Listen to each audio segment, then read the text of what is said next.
الله صلى الله عليه وسلم لا تصاحب إلا مؤمنا أو كما قال صلى الله عليه وسلم۔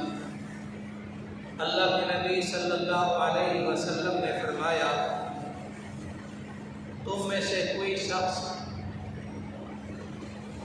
کسی کو دوست نہ بنائے مگر ایمان والے کو، نہ دوست بنا دو مگر ایمان والے کو۔ جب ایمان والا دوست نہیں ہوگا تو خطرہ ہے کہ کہیں اس کو گمراہی کی طرف نہ لگا دے، گمراہیوں کی وادیوں میں نہ دھکیل دے۔ آتا ہے نا المرء علی دین خلیلہ، دوست اپنے دوست کے مذہب پر ہوتا ہے۔ تو اس لیے دوستی کرنے سے پہلے، تعلق بنانے سے پہلے اس کو پہلے دیکھ لے، جانچ لے، پرکھ لے کہ یہ ایمان والا ہے کہ نہیں ہے۔ حضرت عبداللہ ابن عباس رضی اللہ تعالی عنہما سے کسی نے پوچھا، حضرت بتائیں ہم کس کو ہم نشین بنائیں، کن لوگوں کے ساتھ ہم بیٹھیں؟ تو عبداللہ ابن عباس رضی اللہ تعالی عنہ ماں نے فرمایا، من ذکرکم اللہ رؤیتہ، ایسے آدمی کو دوست بناؤ جس کو دیکھتے ہی اللہ یاد آ جائے۔ سبحان اللہ، اللہ تعالیٰ یاد آ جائے۔ وزاد فی علمکم منطقہ، ایسے شخص کو دوست بنائے جس کی مجلس میں بیٹھ کر تمہارے علم میں اضافہ ہو۔ تیسری چیز فرمائی، وذکرکم الآخرۃ عملہ، ایسے آدمی کو دوست بنائے جس کے ساتھ بیٹھنے سے آخرت کی یاد ہے۔ یہ تو میں نے اللہ کے نبی صلی اللہ علیہ وسلم کے ارشاد سنایا اور اپنے عباس کا بھی قول سنایا، ان کی روایت سنائی۔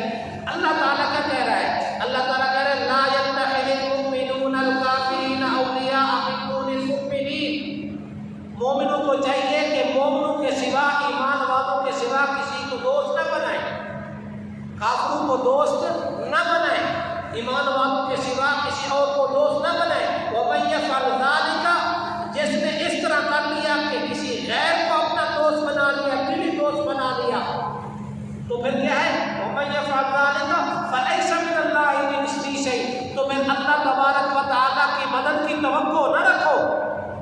آج دیکھ لو حالات آپ کے سامنے ہیں۔ درس میرا ارادہ یہی ہوتا ہے کہ مغرب کا وقت درس تھوڑا ہو، لیکن باتیں ایسی آ جاتی ہیں کہ پھر تھوڑا وقت زیادہ ہو جاتا ہے۔ خدا را توجہ کرے، اللہ کہہ رہا ہے، سورۃ آل عمران ہے، آل عمران کی آیت نمبر 28 ہے، گھروں میں جا کے دیکھ لو۔ اللہ تعالیٰ کہتا ہے، وَمَن يَفْعَلْ ذَلِكَ، جس نے اس طرح کیا، ایمان والے کے علاوہ دلی دوست بنا لیا۔ آگے اللہ تبارک و تعالیٰ دوسری بات بھی کرتا ہے، جس نے دوست بنا لیا فَلَيْسَ مِنَ اللَّهِ فِي شَيْءٍ، پھر اللہ تعالیٰ سے اللہ تعالیٰ سے مدد کی توقع نہ رکھو۔ آگے بڑھتا ہے، إِلَّا أَن تَتَّقُوا مِنْهُمْ تُقَاتٍ، ہاں کافروں کا شر ہے، غیر مسلموں کا دبدبہ ہے، روک ہے، ہولڈ ہے، تو اگر تم نے ان کو شر سے بچنا مقصود ہو تو پھر گنجائش ہے۔ لیکن آگے پھر فرمایا، وَيُحَذِّرُكُمُ اللَّهُ نَفْسَهُ، اللہ تعالیٰ تمہیں اپنی ذات سے ڈراتا ہے کہ جو کچھ ہو رہا ہے، جو کچھ ہو چکا ہے، جو کچھ ہونے والا ہے، وہ ایک اللہ کرنے والا ہے۔ وَيُحَذِّرُكُمُ اللَّهُ نَفْسَهُ، اللہ تعالیٰ تمہیں اپنی ذات سے ڈراتا ہے۔ وَإِلَى اللَّهِ الْمَصِيرُ، کس کی طرف جانا ہے؟ جی ذرا بولو نا، ہم نے کس کی طرف جانا ہے؟ اللہ تعالیٰ کی طرف جانا ہے۔ اور سورۃ مائدہ کی آیت نمبر 51 ہے، ادھر بھی اللہ تعالیٰ کہہ رہا ہے، یا ایھا الذین آمنوا لا تتخذوا اليہود والنصارى، اے ایمان والو یہود و نصارہ کو دوست نہ بناؤ، حمایتی اور مددگار نہ بنو، بعضکم من بعض، وہ تو آپس میں دوست ہے، وہ تو آپس میں دوست ہے۔ لا تتخذوا اليہود والنصارى اولیاء بعضهم اولیاء بعض ومن یتولہم منکم فانہ منہم، جس نے ان کو اپنا دوست بنایا وہ بھی انہی میں سے ہے۔ اللہ اکبر، کتنی سخت وعید ہے۔ وَمَن يَتَوَلَّهُم مِّنكُمْ فَإِنَّهُ مِنْهُمْ، جس نے ان کو اپنا دوست بنایا وہ بھی انہی میں سے ہے۔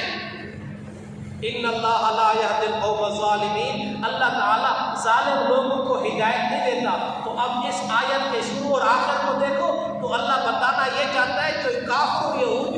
نصارہ کے ساتھ دوستی بناتے ہیں وہ ظالم لوگ آئے. تو نبی صلی اللہ علیہ وسلم نے کیا جملہ فرمایا؟ لا تصاحب الا مؤمنا، ایمان والوں کو اپنا دوست بناؤ. اللہ تبارک و تعالیٰ آپ کے دین دنیا میں، علم عمل میں، جان مال میں، عزت اولاد میں اللہ تعالیٰ برکت عطا فرمائے.